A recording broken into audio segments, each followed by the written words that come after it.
بسم اللہ الرحمن الرحیم۔ یہ حدیث فضائل نماز کے بارے میں ہے۔ نبی اکرم صلی اللہ علیہ وسلم کا ارشاد ہے کہ قیامت میں سب سے پہلے نماز کا حساب کیا جائے گا۔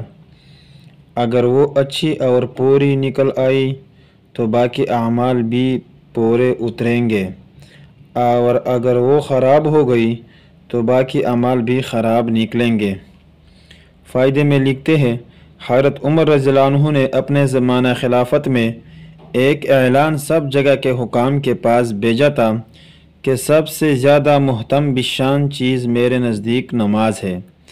جو شخص اس کی حفاظت اور اس کا اہتمام کرے گا وہ دین کے اور اجزاء کا بھی اہتمام کر سکتا ہے، اور جو اس کو ضائع کر دے گا وہ دین کے اور اجزاء کو زیادہ برباد کر دے گا۔ لہٰذا ہم سب مسلمانوں کو چاہیے کہ ہم نماز کی پابندی کریں۔